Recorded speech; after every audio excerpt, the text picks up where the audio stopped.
Hey Radicals, just 5 days left before the live class, the big launch of my newest course, hackproofcourse.com.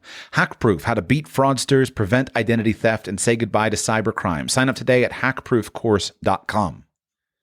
Welcome to Radical Personal Finance, a show dedicated to providing you with the knowledge, skills, insight, and encouragement you need to live a rich and meaningful life now while building a plan for financial freedom in 10 years or less. My name is Joshua Sheets, and today we continue our show on how to invest in your children at an early age. This is part 2 in this series. I'm a big believer in the value of investing in children at an early age, and I want to give you specific ideas and strategies as to how to accomplish that. Now, the first episode of this series was one in which I focused primarily on what is probably for many of us something that's already done, right? Our selection of a spouse and the contributions that we and our spouse make to our children. Because at the end of the day, a significant component of your children's long-term success is going to be driven quite literally by simply who their parents are. And I spent quite a lot of time talking about who their parents are in terms of their basic genetic material, which is going to drive what our children look like, some of the basics of their health, etc., as well as their cognitive ability, and in terms of the culture that the child's parents are from. Is the child going to be raised in a culture where he has good role models, where he's going to be loved and cared for, etc.? So now we move on and we continue in the earliest stages. And I want to talk about those things that can be done in the very earliest stage of the child's life, prior to, during, and following conception. Because this is where that raw genetic material of a parent's body and a parent's life is brought into reality, is brought into being, is at the moment of conception.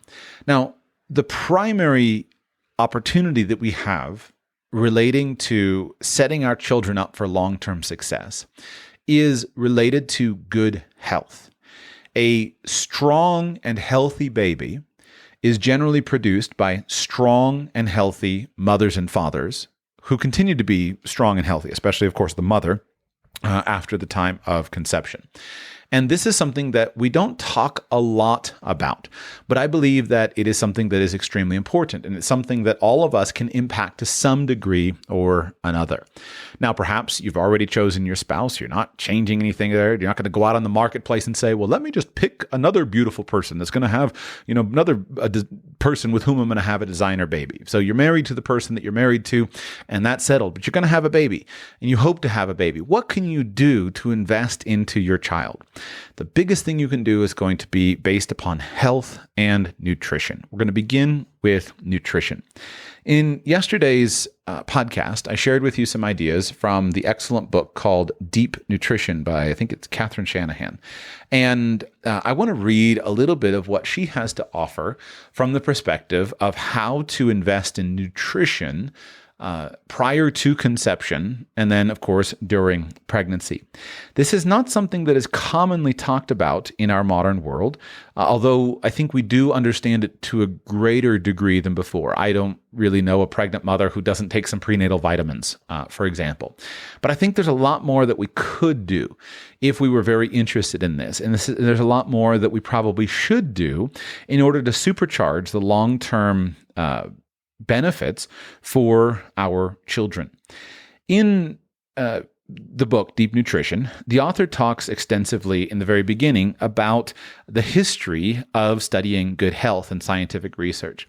And I want to read a couple of comments in terms of traditional cultures. It's very important that we go and we study traditional cultures. Of course, here, the researcher and dentist, American dentist, Weston A. Price is probably the most famous figure. But we need to go and study from what our ancestors did in order to understand why what they did worked. Because all of us are the recipients of a long line of genetic investment. And it's extremely important to understand that what we do matters. In our modern age, we've been infected with the idea that all sicknesses are caused by germs, that all illnesses can be treated with a pill, and we neglect doing some of the fundamental things that can drive good health. So listen to a little bit of historical analysis, and we'll get to some specific examples of what mothers and fathers can do prior to the conception of their children in order to invest heavily into your child. During a historical comment on from chapter 1 of this book of Weston A. Price and some of his data, here is an excerpt. If you believe Price's data, which I do, then clearly our bodies appear to be accustomed to a far richer stream of nutrients than we manage to sip, chew, swallow, or scarf down in our daily diets. Our need for nutrients is apparently quite extraordinary. But what is more extraordinary is the totality to which indigenous cultures, and presumably also our ancestors, involved themselves in the production of these foods. In contrast to our general attitude of nourishment as a necessary evil demanding expediency, traditional life seemed to revolve around collecting and concentrating nutrition. To this end, no methodology and no recipe was too bizarre.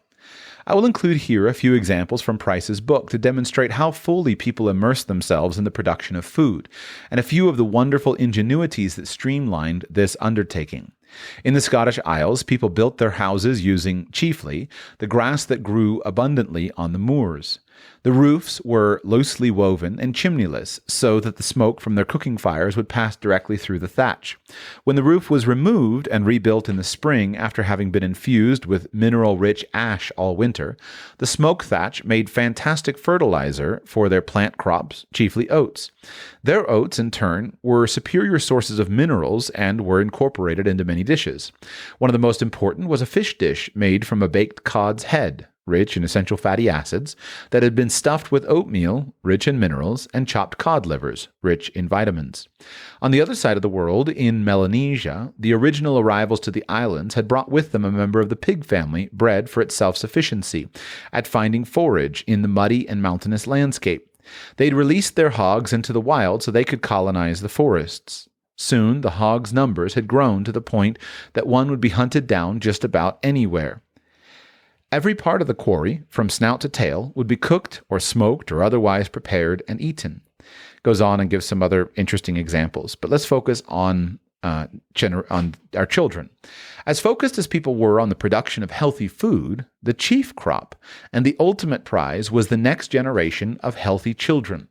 Traditional cultures made a science of it. As we'll see in Chapter 5, Step 1 was planning ahead. Around the world, traditions reflected extensive use of special foods to boost a woman's nutrition before conception, during gestation, for nursing, and for rebuilding before the next pregnancy. Some cultures thought it prudent to fortify the groom's diet in preparation for his wedding ceremony. The shreds of surviving information suggest such knowledge was quite sophisticated. Blackfoot Nation women utilized the still unknown nutrient systems found in the lining of the large intestine of buffalo, and later cow, to, quote, make the baby have a nice round head. To ensure easy delivery, many cultures reinforced preconception and pregnancy diets with fish eggs and organ meats, loaded with fat-soluble vitamins, B12, and omega-3, as well as special grains carefully cultivated to be high in important minerals. The Maasai allowed couples to marry only after spending several months consuming milk from the wet season, when the grass was especially lush and the milk much denser in nutrients. In Fiji, islanders would hike miles down to the sea to acquire a certain species of lobster crab that, quote, tribal custom demonstrated to be particularly efficient for producing a highly perfect infant. Elsewhere, fortifying foods didn't just facilitate pregnancy, they made the difference between the baby making it to term or not. The soil of certain areas around the Nile Delta is notoriously low in iodine, the lack of which can lead to maternal goiter and infant malformation. Local tribes knew that burning water hyacinth, rich in iodine, produced ashes capable of preventing these complications. These ingrained traditions existed throughout the world and, until recently, dictated the ebb and flow of daily life. This kind of dedication, study, and wise use of natural resources is what was required to amass and protect the genetic wealth that enabled people to survive in a very different and harsher, wild world. Of course, these days, most of us spend our time fighting traffic, not wild boar. But the same nutritional input that toughened and fortified the physiologies of these indigenous peoples can still be accessed today for the attainment of extraordinary health. Were the medical community to bring the same enthusiasm to the engineering and maintenance of healthy bodies as archaeologists bring to their study of ancient architectural wonders, they would soon call for a radical revision of what we understand to be a healthy human diet. The construction of a beautiful, sound building is not a matter of chance, but of planning, good materials, and reference to the collected body of relevant science. Winning the genetic lottery depends upon those very same prerequisites. Today, at every stage in the process of producing food, we do things differently than our sturdy, self-sufficient ancestors did, wasting opportunities to provide ourselves with essential nutrients at every turn. We fail to fortify and protect the substrate on which the life and health of everything depends, the soil. We raise animals in unspeakably inhumane and unhealthy conditions, fill their tissues with toxins, and color the meat to make it appear more appetizing. Being raised on open pasture is no guarantee that an animal's body and ultimate sacrifice will be put to full use. Typically, only the muscle is consumed. Much of the nutrients bioconcentrated over the animal's life are thrown to waste. Grains, even those grown on relatively healthy soil, are too often processed in ways specifically damaging to the most essential and delicate nutrients. Once in the kitchen, the consumer takes one last swing at whatever nutrition has survived through overcooking and the use of cheap, toxic oils. Finally, since we've not been told that certain vitamins and minerals are more bioavailable when combined with acids or fats, many of them pass right through us. Given that we drop the ball at every stage in the process of bringing food to the table, it's not surprising that recent studies show, far from exceeding the RDA, as we should be, RDA is recommended daily allowance, few of us even meet it. For vitamin A, only 46.7% of healthy females meet the RDA, and levels are low in 87% of children with asthma. For vitamin D, 55% of obese children, 76% of minority children, and 36% of otherwise healthy young adults are deficient. For vitamin E, 58% of toddlers between 1 and 2 years old, 91% of preschoolers, and 72.3% of healthy females do not consume enough. 0% of breastfed infants were found to have achieved the minimum recommended intake of vitamin K. For the B vitamins, only 54.7% consumed adequate B2, riboflavin, for folate. Only 2.2% of women between the ages of 18 and 35, and 5.2% of women aged 36 to 50 achieved the recommended intake. And for calcium, fewer than 22% of African American adolescent girls consumed the RDA. There are more studies, but you get the idea. Not one study shows 100% adequacy of any single nutrient, not to mention adequacy of all measurable nutrients, which would be a better goal. Presumably, the vast majority of Americans are deficient in multiple nutrients. Many of my patients suffer from symptoms that could be attributable to poor nutrition. Problems as common as dry skin, easy bruising, frequent runny noses, yeast infections, and crampy digestive systems are all exacerbated by, if not due entirely to, inadequate nutrition. Unfortunately, testing for vitamin adequacy is not easy. We haven't even defined what normal levels are for many nutrients, including essential fatty acids and vitamin K. For those that have been so defined, the normal range may extend all the way down to 0. That's right, you may have none of an essential nutrient in your bloodstream, yet still be considered to have consumed an adequate amount. So, why bother testing? And since many vitamins are stored in the liver and other tissues, even if blood levels are adequate, overall body stores may be low. As far as I can tell, the best way to assure nutrient adequacy is not with testing, but with adequate nutrient consumption. Goes on and talks about some of the ways that you can achieve that. Now, let's go specifically to her chapter on specifically what we can do to prepare for children, because here we have a significant set of useful information. This is from chapter 5 called The Sibling Strategy, Letting Your Body Create a Perfect Baby. And here are the introductory kind of bullet points. Number 1, mom's nutritional status before and during pregnancy influences how much facial and body symmetry her child develops. Remember that facial and body symmetry is a mark of beauty, but more importantly, that beauty is a mark of health. And children who have poor body symmetry suffer from all kinds of health problems caused directly by the inadequate body symmetry. In the context of modern diet, birth order correlates with two distinct symmetry shifts away from ideal. Studies show that most women are nutritionally deficient during childbearing years. Eating sweets and fried foods during pregnancy is likely to be as detrimental as smoking and drinking, if not more so. All evidence suggests that optimizing nutrition represents a powerful strategy for creating healthy, beautiful babies. Almost nothing gives a woman more pride and confidence than the birth of her first child. After one successful pregnancy, there is an understandable expectation that a second pregnancy will go even more smoothly. And perhaps it will, at least for mom. More distensible pelvic issues do facilitate an easier second labor. But unless the mother gives herself ample time, generally at least 3 years, and nutrients for her body to fully replenish itself, child number 2 may not be as healthy as his older sibling. And so, while big brother goes off to football practice or big sister gets a modeling job, the second sibling will be spending time in the offices of the local optometrists and orthodontists.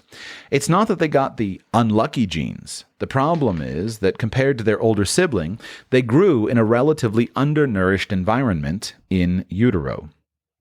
Timing is everything. Why does being born second sometimes mean a child's body is second rate? For one thing, most American women have no idea how badly they're eating. One study shows that overall, 74% of women are falling short on nutrients from their diet. And I think even that number is optimistic. If most mothers-to-be aren't even taking in enough nutrients for themselves, how can we expect them to properly provide for a growing baby, not to mention one right after the other? But the biggest reason there's often such a difference between number 1 and number 2 in cases of rapid-fire conception has to do with how the placenta works. Even minor nutritional deficiencies can hamper baby's growth. So, to better protect baby, nature has provided a built-in safety mechanism, allocating as many resources to the placenta as it can get away with, even if it means putting mom's health at some risk. The baby protection mechanism is so powerful that even on an all-McDonald's diet, a woman can expect to produce a baby with 10 fingers and 10 toes. Dr. John Durnan of Glasgow University describes the mechanism vividly. Quote, "The fetus is well protected against maternal malnutrition, that indeed it behaves like a parasite, oblivious to the health of its host. If a mom's diet is deficient in calcium, it will be robbed from her bones. If deficient in brain-building fats, as horrible as this sounds, the fats that make up the mother's own brain will be sought out and extracted. Pregnancy drains a woman's body of a wide variety of vitamins, minerals, and other raw materials, and breastfeeding demands more still. As you might expect, the demands of producing a baby draw down maternal stores of a spectrum of nutrients, including iron, folate, calcium, potassium, vitamin D, vitamin A, and carotenoids, magnesium, iodine, omega-3, phosphorus, zinc, DHA, and other essential fatty acids, B12, and selenium.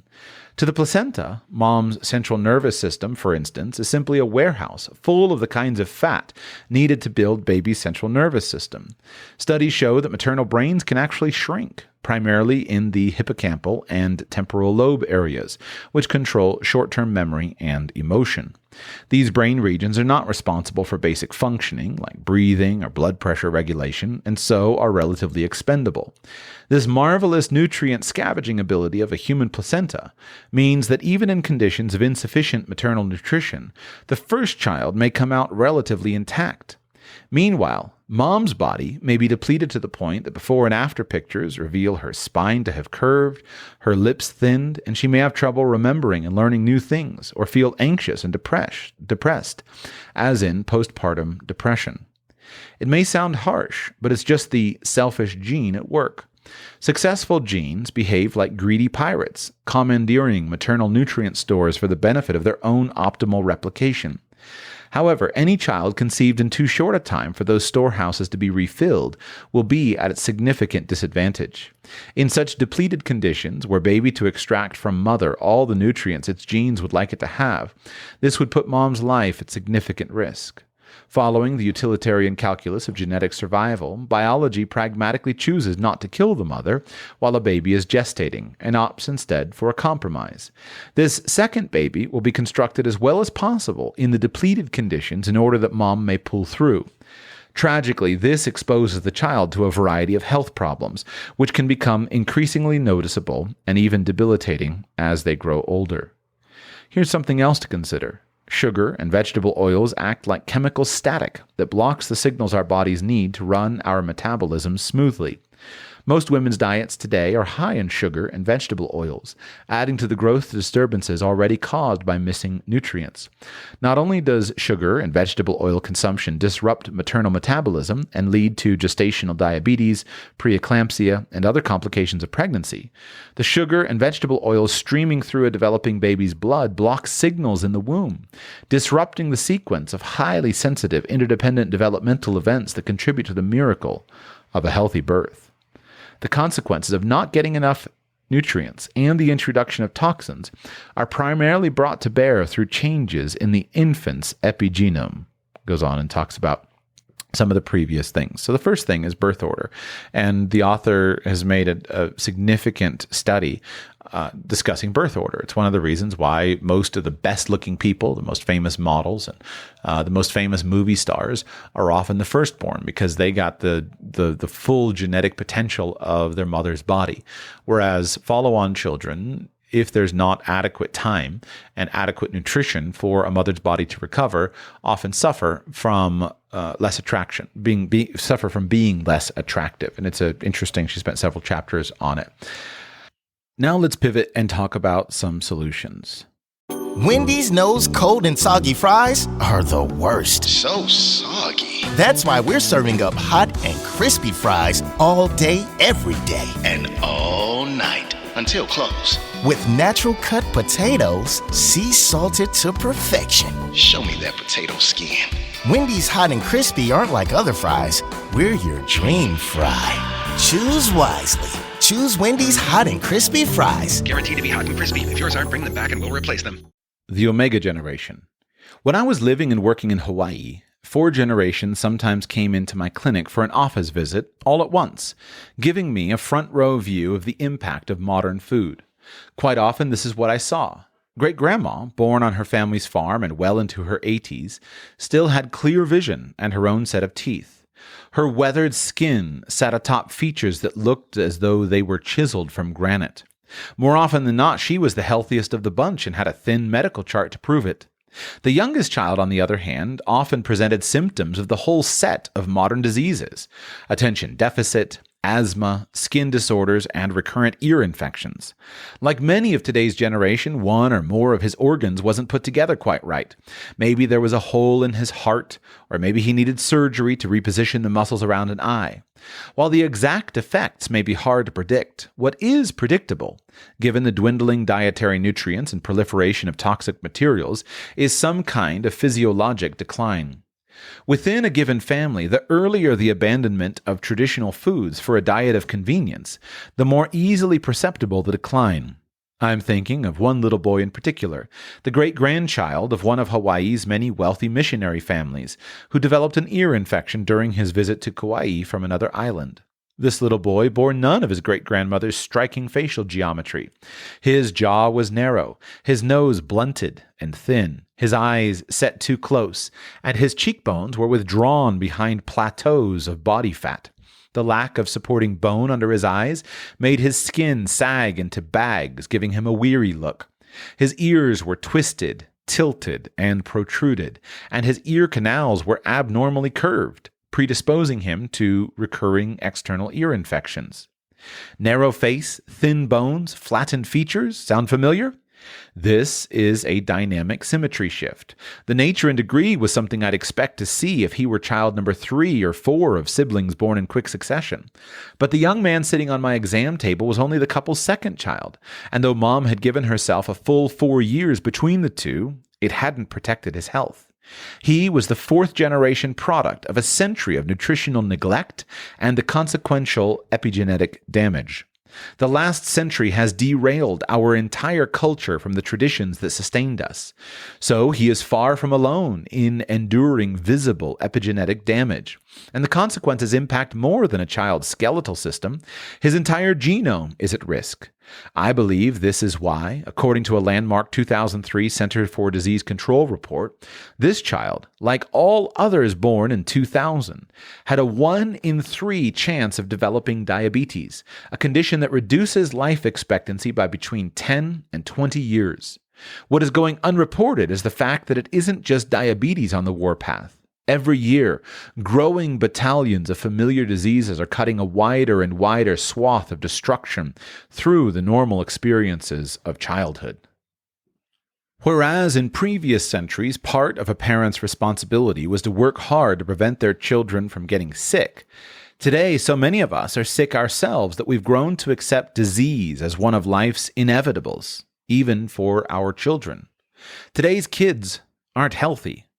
But rather than make such a sweeping and terrifying declaration, we avert our eyes from the growing mound of evidence, fill the next set of prescriptions, and expand our definition of normal childhood health to encompass all manner of medical intervention.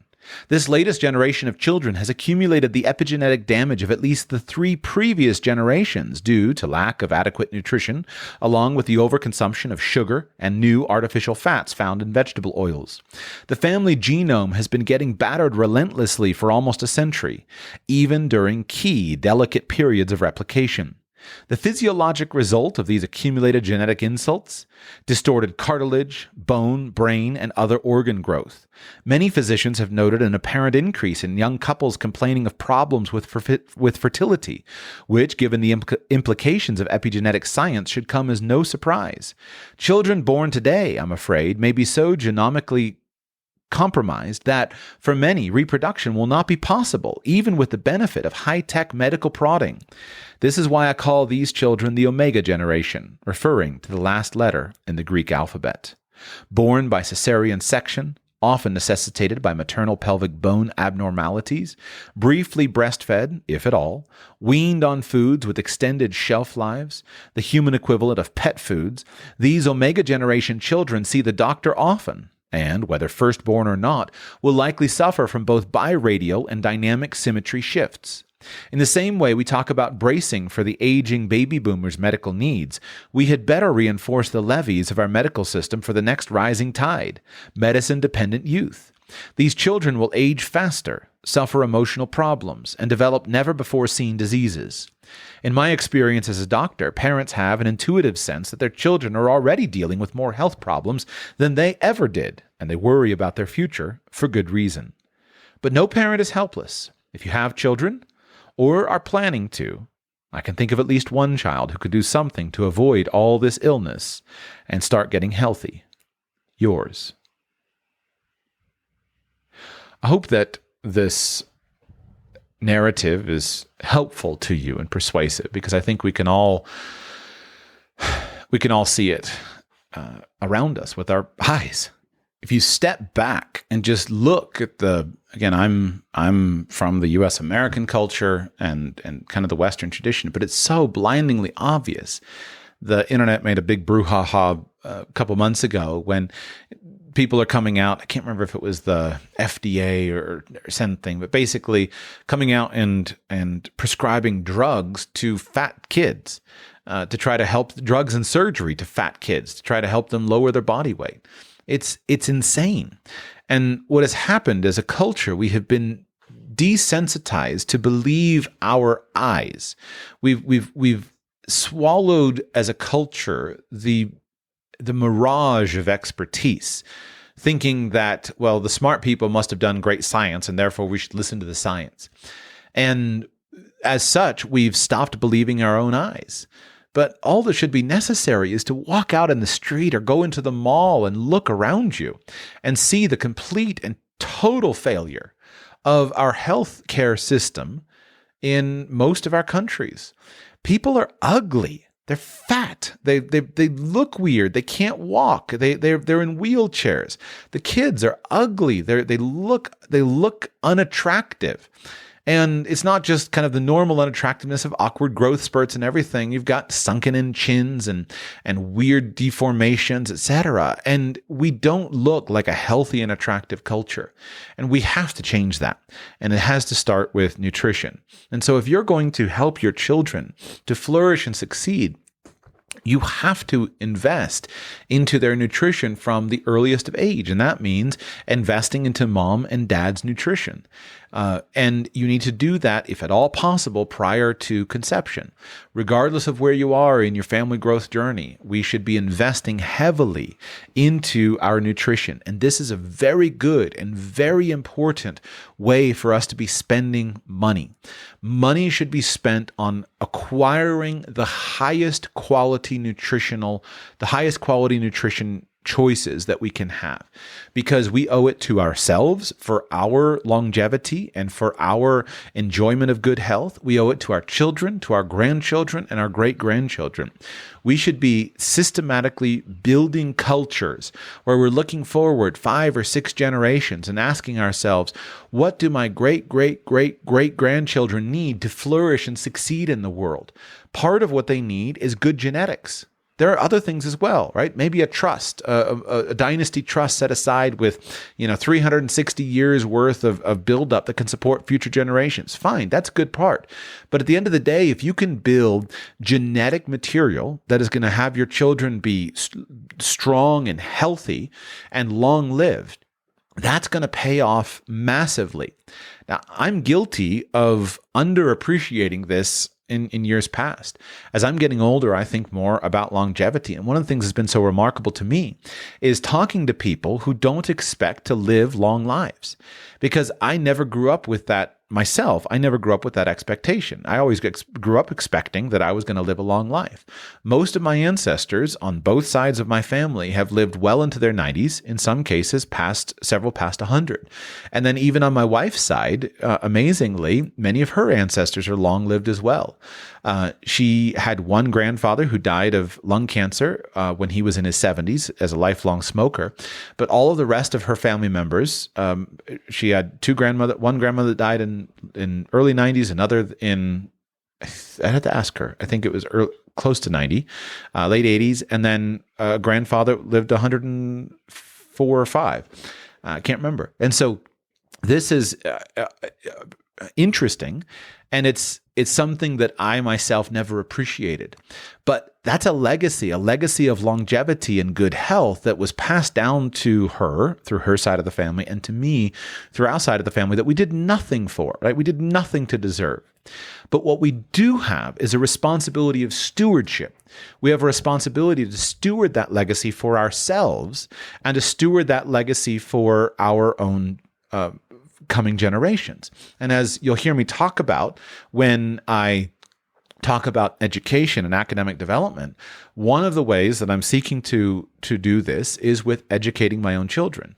So I have my entire family listening to the audiobook of this deep nutrition book, because I want my children from the very earliest of ages to be thinking about their genetic wealth that is built up.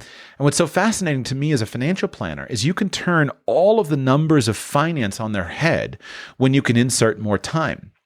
One of the things that I, in my career and income planning course, when I created that course, one of the things I spent a lot of time on is talking about how fundamentally you can transform your entire financial empire if you can rejigger all of the expectations of your expectations around your career and your retirement. And one of the great tragedies of many modern perspectives, many people's modern goals, is their goal in many cases is to work for the shortest possible period of time so that they can retire for the maximum period of time. And in many cases, people have not received a strong genetic heritage of longevity. And in many cases, people are expecting to die in their 60s, 70s, etc. And when you do that, it compresses all of the financial opportunity that your family has. The numbers that I run are as to say, what if you worked until you were earning income? What if you worked earning income from the time that you're 20 to the time that you're 90? And what if you diligently save and invest during that time? And what if you have children when you're 20 or 25? And what if you have even, let's just use normal numbers, okay? Imagine that you have 5 children. One at, say, 22, one at 25, one at 28, one at 31, what am I, 4, right? The one at 35, etc. Imagine that you just have 5 children. But then what if you build a family culture where each of your children has 5 children? All of a sudden, a single generation, the family tree can blossom massively. And what if you build a culture in which there is a tradition and a culture of good health, good nutrition? And so most of your spouse, you and your spouse, and most of your children, you start to build this culture where you're generally around until you're 90, 100, 120 years old, depending on what happens with longevity science and anti-aging stuff, which is a really interesting area of research right now. Well, now you can see and enjoy 3 and 4 generations of family culture. And what if you build a financial system where you systematically support your younger generations? And what if you grow that over time, and instead of older generations consuming all the wealth, it just keeps piling up and growing and growing? They'll be passing laws against your grandchildren like they do against the Rothschilds or someone. And it's just an incredible vision when you flip everything on its head. And it's so, to me, it's very, very inspiring and encouraging. What if you build a philosophy that is so robust and so strong? What if you live a faith that is so real and so powerful that all of your great-grandchildren want to be just like you? What if you write a book that encapsulates your wisdom, the things that you have learned, and your great-grandchildren study that book as part of their education? And what if you build that over time and you build a family culture? It's possible. People have done it throughout history. People with vision and a long time perspective have done it. But we in our modern age have often abandoned this on every level. We've abandoned it from a health perspective, and we've expected a pill to solve anything. And we've swallowed the idea that I just can't do anything about it.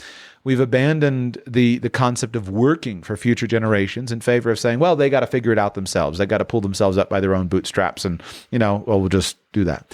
And these things are not healthy, right? We need to do better. And then back to the working lifetime, we've abandoned largely the idea that our work is a fundamental, core, important part of what it means to be a human being. Doing important contributions to the world. And we've assumed that the only reason to work is to earn money so that we can quit and retire.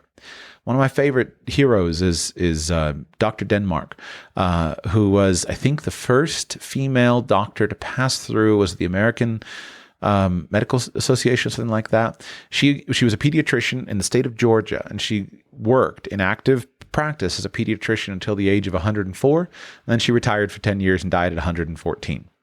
Well, if you could have the health and the kind of job that allows you to do that, just imagine what it can do to your finances. It's an incredible idea. So this concept of investing into genetic wealth is really, really important. And one of the areas that we should be increasing our expenditures in our budgets is on food. We shouldn't have a goal of saying, well, what can I get on coupons that's cheap? I like couponing. I think it's cool. I really love Amy Decision's, the Tightwad Gazette. But one of my great frustrations is a lot of the cheap food that you can get great coupons on is not good food. And so food is something that we should be intentional about increasing our budget.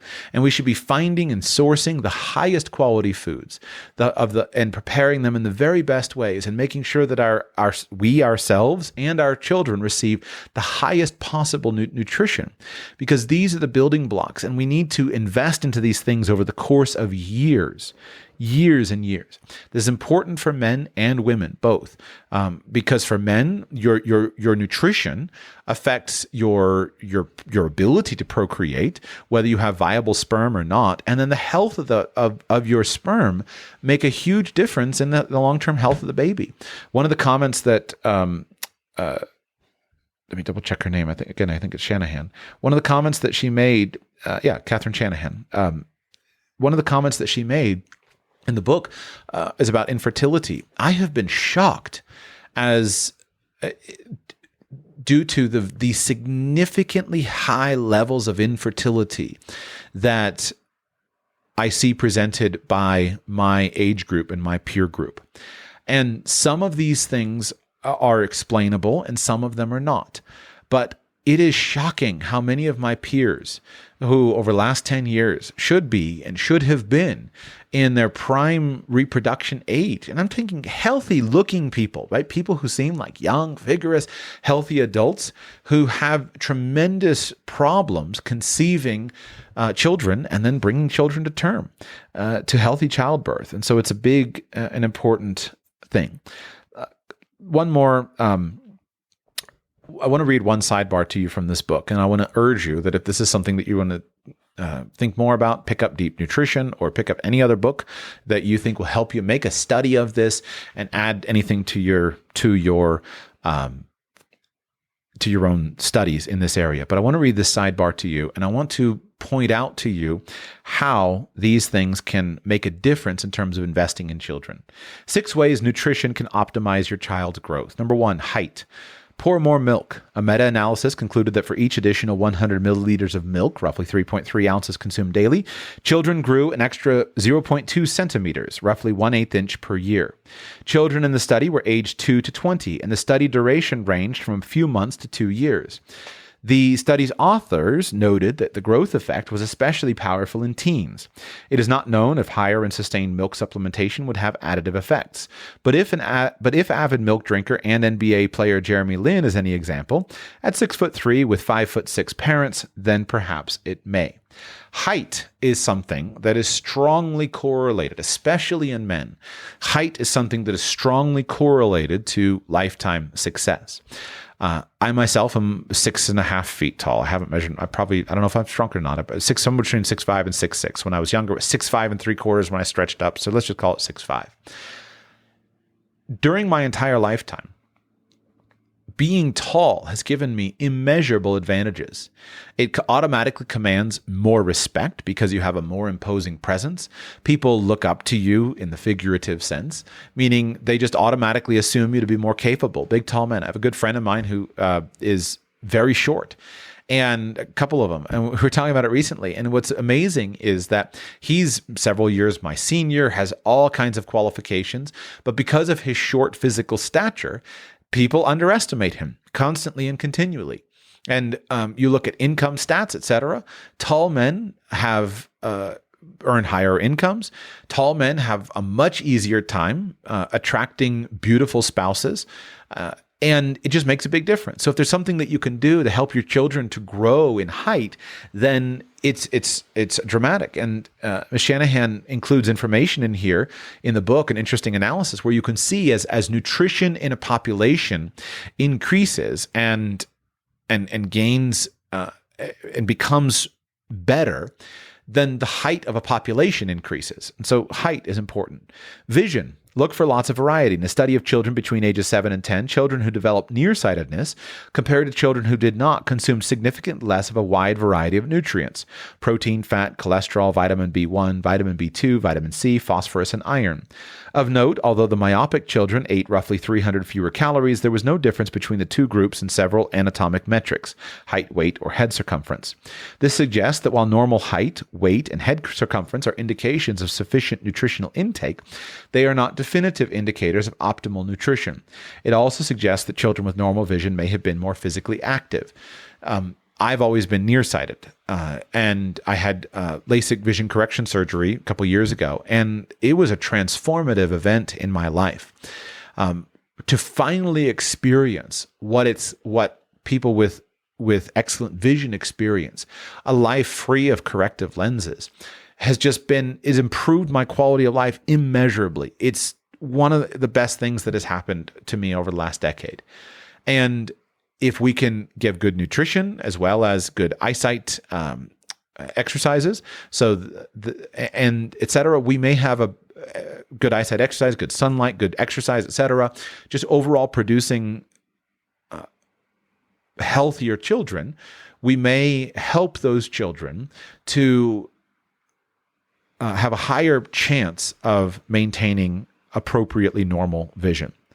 Cognitive development. Skip starchy snacks. Nutrients shown to correlate most strongly with high IQ include vitamin E, omega-3, and iodine. Studies have shown that the higher a child's vitamin E, the better their language and social skills. Similarly, the higher a newborn's omega-3, as measured in maternal umbilical cord blood, the higher that child's IQ later in childhood. Additionally, cognition has been shown to be impaired by a snacky pattern of eating high-carb foods, characterized by foods that require minimum preparation, such as potatoes and other starchy roots, salty snacks, sugar, preserves, and confectionery. Presumably, this effect is mediated through reduced nutrition-to-calorie ratio.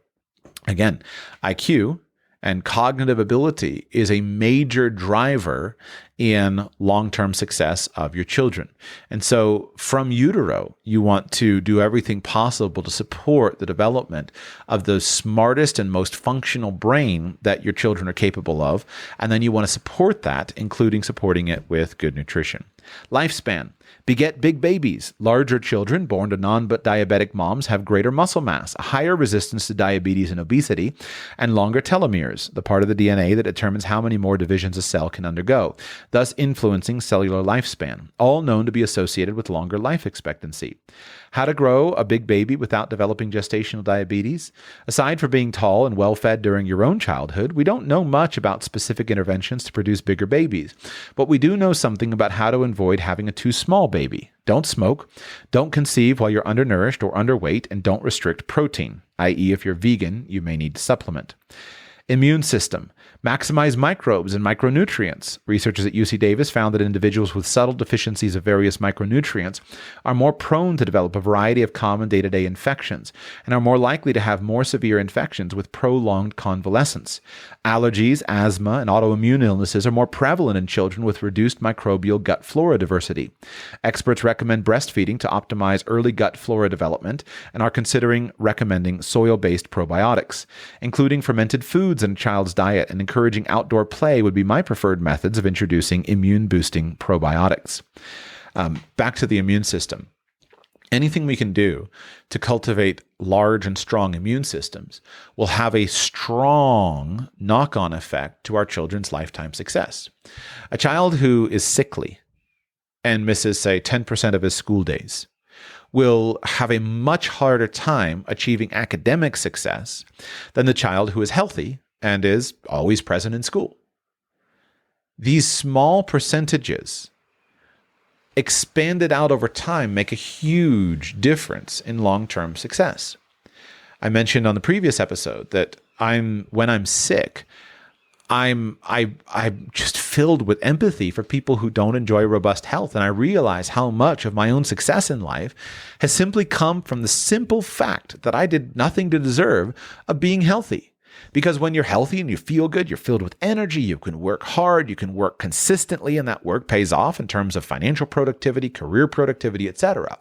Somebody who has a weakened immune system, and even just excluding chronic conditions, just experiences, gets more colds, more flus, common ordinary sicknesses, and those sicknesses, instead of being beat in 6 hours or a day, they linger on for 2 or 3 days. That person's, at the end of the year and at the end of the decade, that person's personal productivity will be dramatically reduced due to something like as simple as having a weak immune system. Puberty. Avoid insulin resistance. Junk food consumption and being overweight are both associated with insulin resistance. Insulin resistance impacts boys and girls in different ways. For girls, it causes precocious puberty, so common today that we find breast development, typical of 11-year-olds a generation ago, often occurring in 7-year-olds, and rarely in 3-year-olds. Aside from its detrimental psychological effects, precocious puberty typically reduces the child's adult height. In boys, insulin resistance reduces testosterone levels. Low testosterone during puberty is associated with decreased development of muscle mass, impaired growth of the penis and testicles, reduced deepening of the voice, development of breast tissue, and lack of normal male hair growth.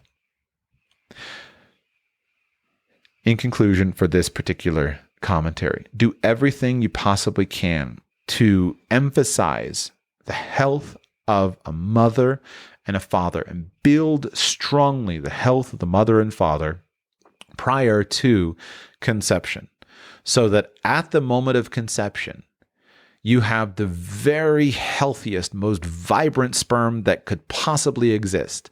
And you have the very healthiest, most beautiful egg that could possibly exist. And when those come together and in that magical moment form your new baby, you want all of the genetic material that is present to be completely functional and give you the highest probability of having a beautiful, healthy child. Then throughout pregnancy, support the mother's physical health as strongly as your budget can possibly make possible. Buy the very highest quality foods in abundance. Support her with the greatest diversity of nutrients, making sure that her diet is of the best quality that exists. Don't cheap out on good food just to save a buck. Think of your family's genetic heritage 50, 100, 200 years from now, and invest into it today the way that you wish your forebears had invested into it for you. You may come from, you may not come from a family of strong genetic wealth. Your parents may have all, or your grandparents may have all expired at the age of 60. That stinks. But you can start today to give the kind of gift to your great-grandchildren that you wish they could have. So in conclusion to this long section, nutrition makes a huge impact on the long-term growth potential of your child. Waiting on a tax return? Hopefully it ends up in your hands. Fraudulent tax returns due to identity theft increased by 30% in 2023. If you're in a bind this tax season, LifeLock can help. Our U.S.-based restoration specialists are experts dedicated to helping solve your identity theft issues. And all LifeLock plans are backed by the $1 Million Protection Package. So we'll reimburse you up to the limits of your plan if you lose money due to identity theft. Help protect your information this tax season with LifeLock. Save up to 25% your first year at LifeLock.com/aware. Now, in addition to nutrition, you want to do everything you can to support a mother's health during the gestation of your baby. That includes exercise and psychology. One of the most important things for a mother to do during gestation, while the baby is in her womb, is to exercise consistently, but not overmuch. Meaning, a strong mother will have a better pregnancy, will be healthier, contribute to the healthier the baby, and will have a better childbirth and a better recovery after childbirth. And so you want a mother to be exercising consistently and to be strong. And then psychologically, one of the best investments you can make is helping an expectant mother to be in the healthiest possible state. As a man, once you've made your contribution to the family genetic pool, it's done. Okay, your physical health is not, your physical actions are not going to impact the baby at that point on genetically, whereas a mother's body will. But what you can do is you can care for the mother in a strong way and make sure that all of her emotional state is as positive as it possibly can be, with the goal of having a healthy and natural childbirth. It's hard to know, just like with genetic factors regarding health. It's always hard to know how much credit a person can take for the relative good health that you may enjoy. You ask yourself, well, am I enjoying good health because of all my hard work and my good diet and my good exercise, etc.? Or am I enjoying good health because I won the genetic lottery? On the other hand, am I sick because of my own choices, or am I sick because of the choices of my forebears? How do you know? Same thing with natural childbirth. If you're trying to help a mother prepare for effective and healthy and smooth and easy and pain-free childbirth, and she experiences that, it's hard to know how much credit to take. I know plenty of people who worked hard to prepare for childbirth and weren't able to do it. So I'm giving a disclaimer here that I'm going to tell you some of the things that I have done and that my wife and I have worked at to try to have healthy easy childbirths, and thank God we've experienced those. But I also acknowledge the fact that I don't know how much of that is due to any particular single factor that we have done. But I'll tell you what we do.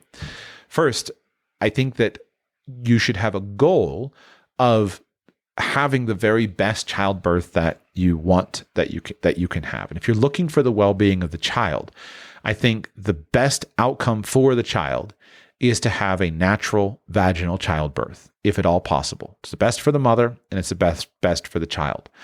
Now, in the United States, at least among my peers, kind of who are culturally similar, there is a strong, this is kind of acknowledged, like, of course, that's what the desire would be. Globally, though, you'll find regions of the world in which this is not even discussed. There are some regions of the world in which their rate of natural childbirth is incredibly low. All of us should be extremely grateful for the technology of cesarean childbirth. It's an incredible technology that has saved so many mothers and babies' lives, and we should be grateful for it. Cesarean birth is superior to the death of a mother or the death of a baby. But it is inferior to natural childbirth if the goal is the best start for the baby. Without going past my area of expertise, there are all kinds of functions of the actual birth process for a baby that if a baby will experience natural, non-drug affected vaginal childbirth, he will be set up for his best possible chance at life. The action of the womb during labor, the chemicals and the I wish I knew all the proper terms. I've read cursorily about it enough to know that it's there, but without going deeply into it. But all of the chemicals and the bacteria and the things that the baby is exposed to as he passes along the vaginal birth path, all of these things are really good. And when a baby is born at full term through natural childbirth, the baby is strong and ready to go. And his first days can be incredibly healthy, and he can very quickly go about his entrance into the world.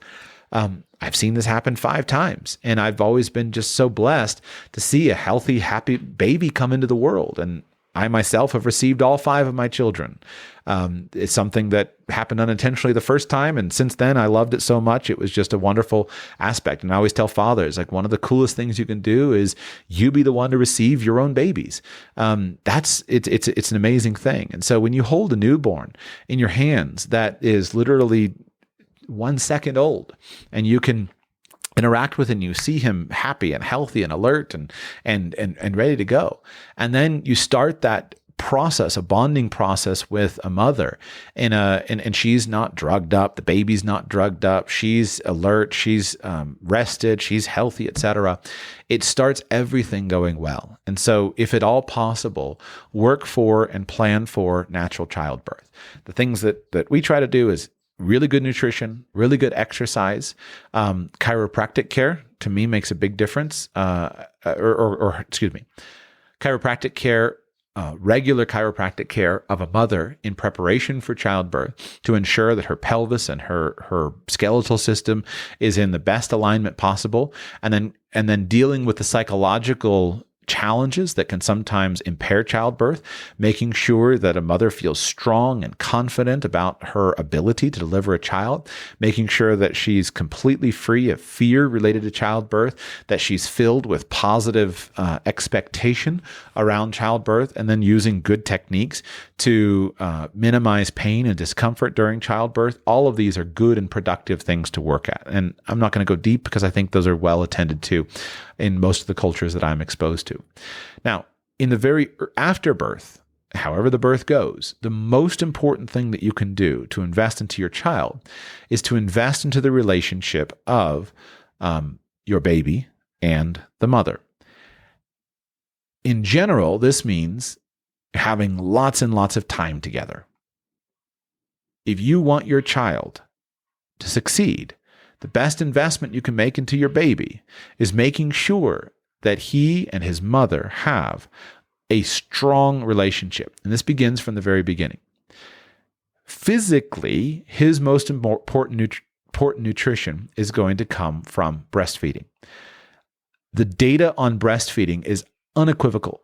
And again, just like the comment on C-sections, we should be grateful for the many babies' lives who have been saved with high-quality, nutritious formula. We should also acknowledge that formula is better than death. But formula is nowhere near as good for a baby as his mother's breast milk. The problem is breastfeeding is hard. It is hard and it is incredibly demanding on a mother. It's hard and demanding in a way that I think, at least in my experience, is probably more than birth. When my wife and I had our first baby, we worked so hard to be prepared for the childbirth, and we were so blindsided by how difficult breastfeeding was that it was way more difficult than childbirth. Breastfeeding is difficult physically for the mother. It hurts. It hurts in different ways at different stages, but those first few days are often extremely painful. And it's incredibly demanding because of the scheduling demands that the baby places on the mother. Babies don't sleep very long because they're usually hungry.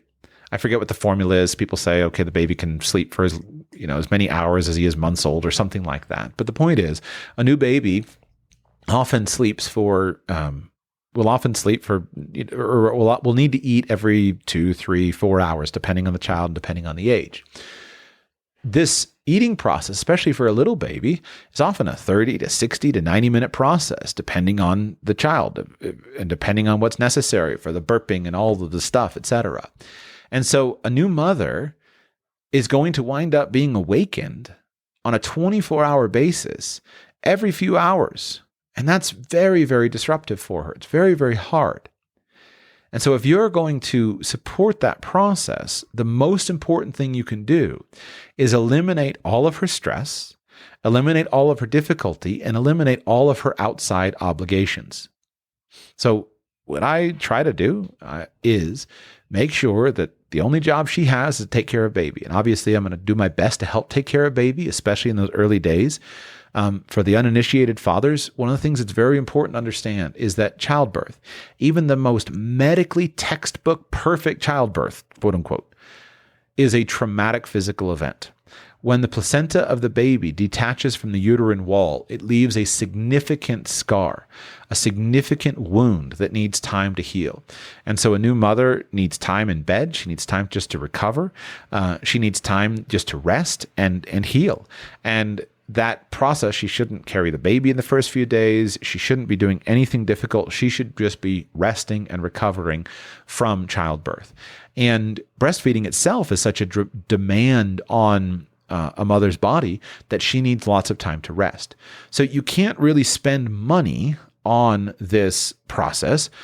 What you can do is you can spend time and you can try to eliminate her stress. And so at least the way that we've tried to do it is right now my wife does nothing. I do everything that can possibly be done, which is why I'm talking about this with you. And I haven't done many podcasts because I'm making all the food, I'm taking care of all the children, I'm doing all the schooling, and she's in bed with the baby. That's her job. And I do what I can to help with the baby, but obviously it's a mother's job in the first few months. Now, if you want to invest in the long-term outcome for your new baby, then you'll do everything you can to extend the duration of that relationship and contact between the mother. A baby who experiences the continual comforting presence of his mother will have most likely a strong psychological standpoint in life. If you go and look at some of the studies that have been done for babies in orphanages, and you look at everything from touch, right, how whether a baby is touched, spoken to, etc., then what you see is that the most important thing for a baby is relationship. Lots and lots of cuddling, right? There's studies on skin contact, making sure the baby has lots of contact with a mother or father's body, skin on skin. Making sure that there's lots of conversation, lots of reassurance. You can build a strong psychology into your baby. Or let me rephrase. Hold on, that was probably too strong of a statement. You can put in place the best possibility of a strong psychology, emotional regulation in your baby at an early age, if the baby will know nothing but continual love and continual connection. So the physical aspect is provided by the nutrition from his mother. So we support the mother's body with the best nutrition that we can. The mother's body creates the highest quality breast milk for the baby. That breast milk, in ideally copious amounts and for extended periods of time, is going to provide for the best possible growth potential of the baby. But that's demanding on the mother. So the way that we invest into that is by freeing the mother from obligations. Imagine yourself. This is why I hate it when women feel like they have to go back to work 3 months after the baby is born. Imagine yourself as a breastfeeding mother sitting at work with a thing on your breasts, and trying to find a quiet corner where you can put a thing on your breast so you can pump milk for your baby, so that some, hired worker can give that milk to your baby. There are so many dedicated mothers who do this, and it sucks for them. And so as a husband, as a father, one of your I say mandatory, but you do it, is to never put your wife in that situation. If she has a job or a career that she wants to pursue, and your children are older and they're not breastfeeding, and you've gone to great school for them and they're older, et cetera, fine. But don't ever put that kind of demand on your wife that somehow she's going to go to work with a pump attached to her breasts and try to figure out how to make money while she's doing that. If that's something that she does or you guys work out, fine, but don't ever make it because of money. Invest in such a way so that she can be there with the baby, and so that she can be there constantly with the baby, and so that she can get plenty of sleep, and so that she can get all of the things that she needs. One of the reasons I've set up my life the way that I have is to be able to support my wife. My wife is not sleep deprived. Her sleep schedule is messed up because she's being awakened during the night, of course, but she's not sleep deprived. I make sure she gets plenty of sleep because I've arranged my life in such a way that I can support her in that, so that she's not sleep deprived. And these, to me, are really useful points of wealth. It's a good way to spend money, and it pays off in terms of the long-term benefit for your children. So if you want to invest in your babies, what do they need? They need love. They need physical touch. They need conversation. They need nutrition. They need sleep. And the best person who's able to provide those things is their mother. The most dedicated professional in the world. You go out and you find the best trained nanny for your 22-month-old baby. Is never going to have the strongest, the kind of care that the baby's mother can have. And so support her in that. Now, there are women who are not inclined in the direction of mothering. Increasingly, I think many of those women today have chosen not to bear children. Historically, in the past, there were a lot of mothers who bore children and they just weren't great mothers. And so that was why I made the comments I made about, if you want to have healthy children, you're going to need to choose a healthy mother, a mother who's willing and is going to love her children, and do the best with what you've got, whatever it is that you have as fathers and husbands. But support her in that and make her job easy. And the more that her psychology is strong, the better she feels, the more loved and cared for she is, the happier the baby is likely to be. And investing into those initial months and years of a baby's life, it's all comes down to presence. There's nothing academic that you can do. There's anything that's going to matter. It comes down to presence and being together. I'm going to save some of the positive things that you can do physically and whatnot for young children for the next episode in this series. I'll just include here the importance of eliminating and removing all trauma and potential trauma from a baby's life.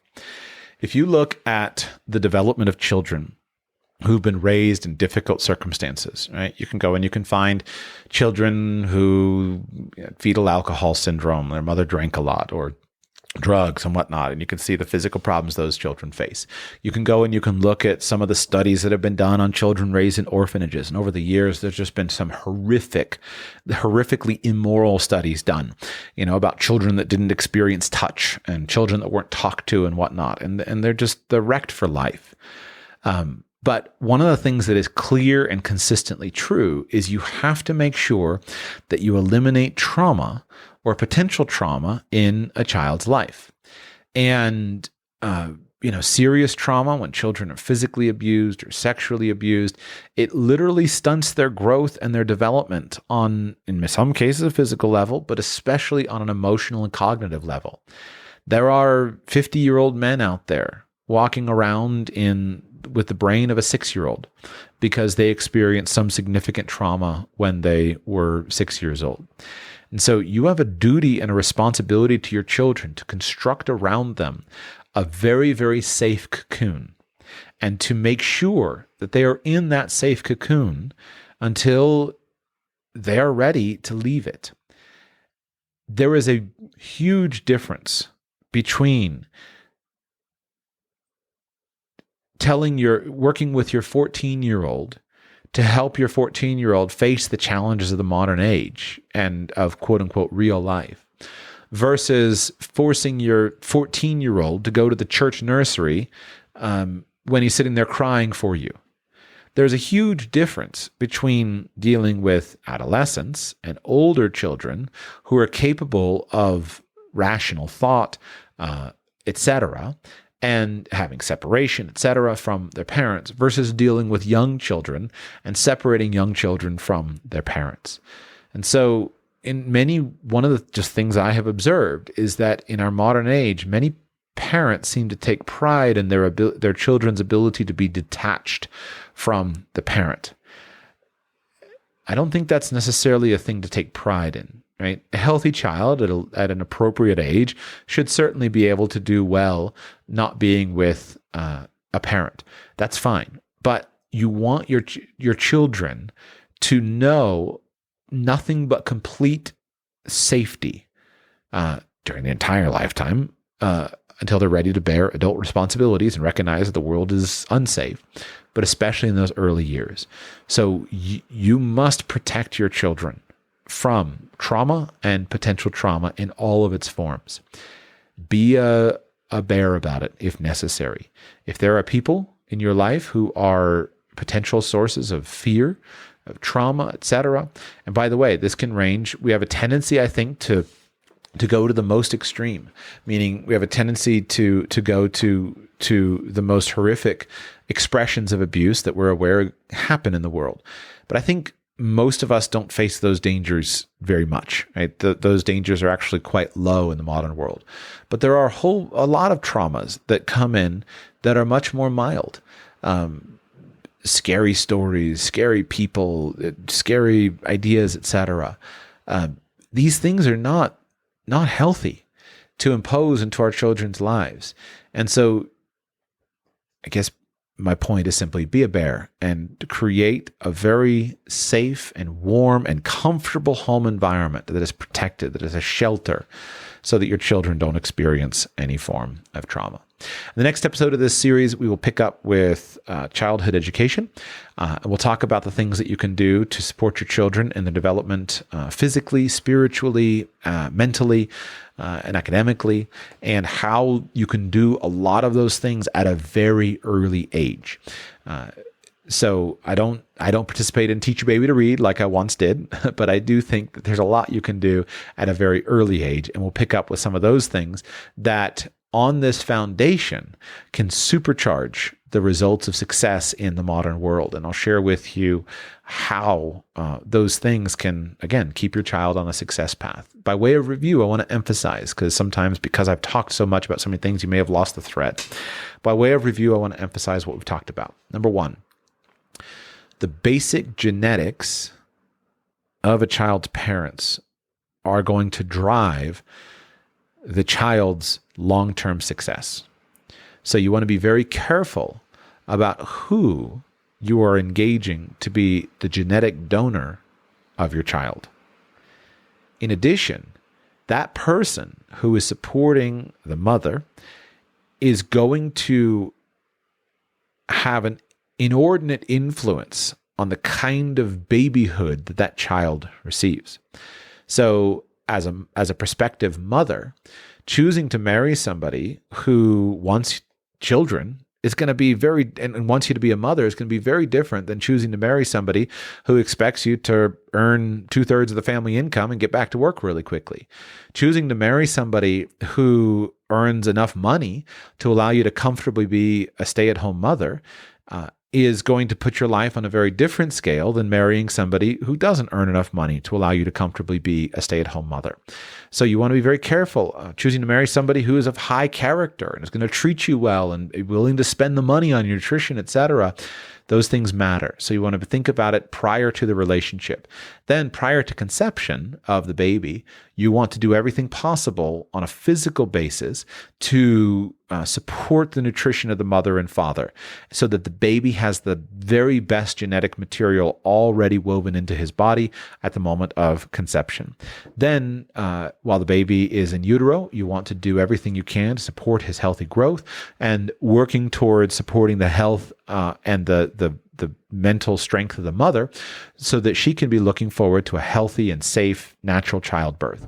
And then after childbirth, you want to support the baby with the best nutrition coming through his mother's breast milk and the best environment for him to grow, which primarily means sleeping and eating in a completely safe environment. And you want to keep mama feeling really strong mentally with lots of rest, lots of support, and you want to keep her really strong physically.